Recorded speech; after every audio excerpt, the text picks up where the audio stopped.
what's up, Muggles? This is Chris. We're here at the red carpet premiere for Harry Potter and the Order of the Phoenix. Hundreds of people have gathered here today to see Harry in his 5th movie adventure, so check it out. We're going to the premiere.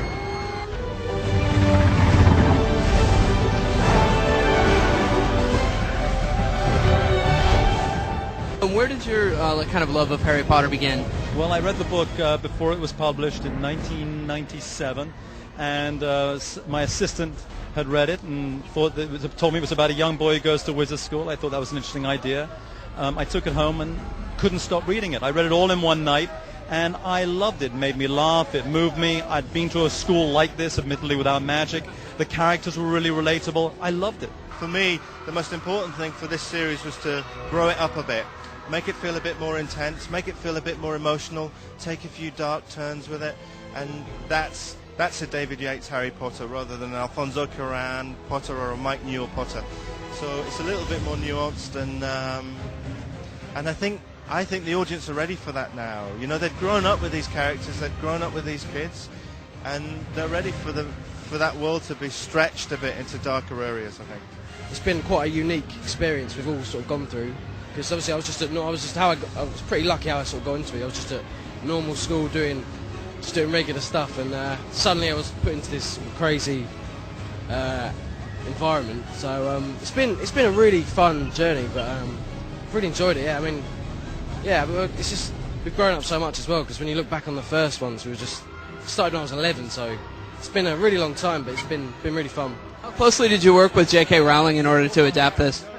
She was always there. She was really supportive. She was, there from the beginning and always there if there were any questions or anything came up. But she was also, respectful, and she told us all when we first started she just wanted to see a great movie, and that's what we set out to make. With the book coming out, do you guys get any kind of special privileges, get any sneak peeks?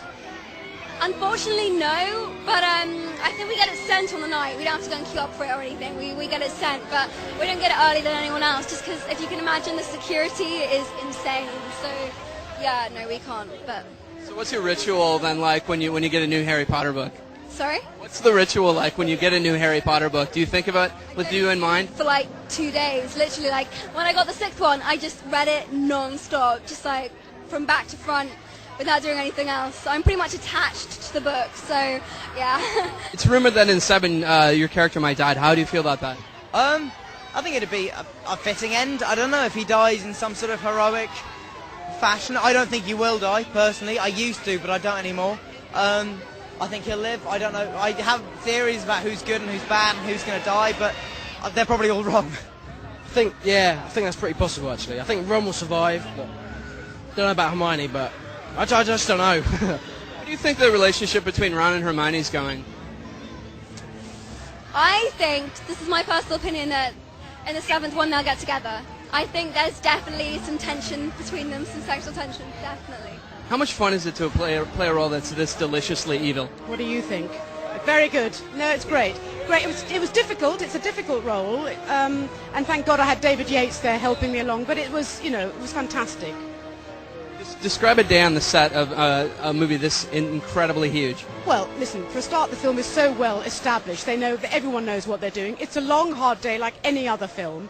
But, I mean, the kids have to have 3 hours when they go into tutoring, and I just go and have cappuccinos. But, it's a long, hard day for everyone. And those kids have, I'm full of admiration at how they've kept going for these. This is the 5th film, and their enthusiasm is still as strong as it was at the beginning. This is supposed to be the maturest film to date. Have you felt like a maturation process growing up in the public eye as well? Yeah, certainly. I mean, I think I've matured in the same way that anybody who goes from, 11 to almost 18 would grow. I don't think it's changed particularly because of Harry Potter. Maybe I've grown up a little bit faster because I spent so much time around adults from a younger age, but I don't know if anything else is different. Is it comforting to know that there's now an end in sight? You've reached like more than half a way point? We've got a long way to go before the end. We've got 2 more movies to make, man.